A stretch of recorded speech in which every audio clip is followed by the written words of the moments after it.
जय श्री राम। धर्मराज युधिष्ठिर का पाठ। अभी कौरव और पांडव अल्प आयु के थे। गुरु द्रोणाचार्य सभी शिष्यों का प्रारंभिक शिक्षण कर रहे थे। उन्होंने शस्त्र और शास्त्र दोनों का ज्ञान समान रूप से अपने शिष्यों को देना प्रारंभ किया था। एक दिन की बात, गुरु द्रोणाचार्य ने एक छोटा सा मंत्र छात्रों को दिया और कहा, इसे याद कर लो। मंत्र था, सत्यम वद धर्मम चर। थोड़ी देर के बाद शिष्यों से पूछा, पाठ याद हो गया? एक पंक्ति का पाठ बड़ा कैसे न याद होता। अधिकांश ने, लगभग सबने यह पाठ यथावत गुरुदेव को सुना दिया। बात युधिष्ठिर पर आई। उन्होंने पूछा, युधिष्ठिर आप सुनाओ। उन्होंने कहा, गुरुदेव अभी मुझे याद नहीं हुआ, मैं इसको कल सुनाता हूँ। कल की बारी आई। उस दिन भी कहा, गुरुदेव क्षमा करेंगे, अभी पाठ याद नहीं हुआ।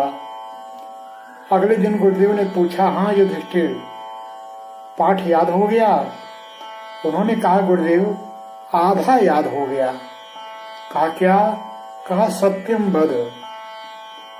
कहा आधा तो और आसान है, उसको भी सुना दो। कहा नहीं, इसके लिए मुझे थोड़ा समय चाहिए। और निश्चित तिथि को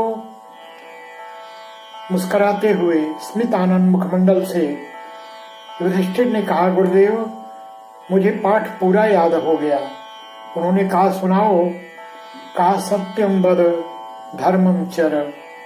कहा एक बात बताओ, तुम कक्षा की सबसे कुशाग्र बुद्धि के बालक, छोटा सा पाठ और इसे याद करने में इतना दिन लगाए, ऐसा क्यों? कहा गुरुदेव कुछ दिन के अभ्यास के बाद मैंने सत्य बोलना सीख लिया, तो इस प्रकार मैंने कहा कि आधा याद हो गया है, यानी सत्यम वद। और अब जबकि मैंने प्रतिज्ञा संकल्प लेकर ये तय किया कि अब जीवन भर में किसी भी परिस्थिति में, कैसा भी समय क्यों न हो, धर्मानुकूल आचरण करूंगा, तो धर्मम चर भी याद हो गया, ऐसा मैं कह सकता हूं।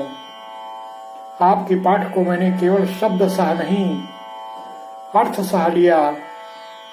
आपने सत्यम वद धर्मम चर कहा, शब्द के अनुसार तो मुझे तब भी याद हो गया था, लेकिन मैं उसे जीवन में अपनाकर, सत्य बोलना सीखकर, धर्मानुकूल आचरण करना सीखकर, और फिर मैं कह रहा हूं कि मुझे पाठ याद हो गया। मैं आपकी शपथ लेता हूं, आज के बाद मैं सत्य का अनुसरण करूंगा, धर्मानुकूल आचरण करूंगा। और इतिहास साक्षी है कि कोई भी परिस्थिति हुई, कैसा भी समय आया, युधिष्ठिर ने अपने इस संकल्प का, अपने इस पाठ का ध्यान रखा, तभी तो उन्हें धर्मराज और युधिष्ठिर दोनों से पुकारा गया। उन्हें सभी भाइयों में सबसे बड़ा, सबसे महान यह अपने को सिद्ध करने का सुअवसर हुआ। यह पाठ हमें सीख देता है कि ऐसी बातों को हमें अपने जीवन में आचरण में उतारने आना चाहिए। यदि ऐसा कर सके तो सच्चे अर्थों में शिक्षा का हम अर्थ समझ पाए। जय श्री राम।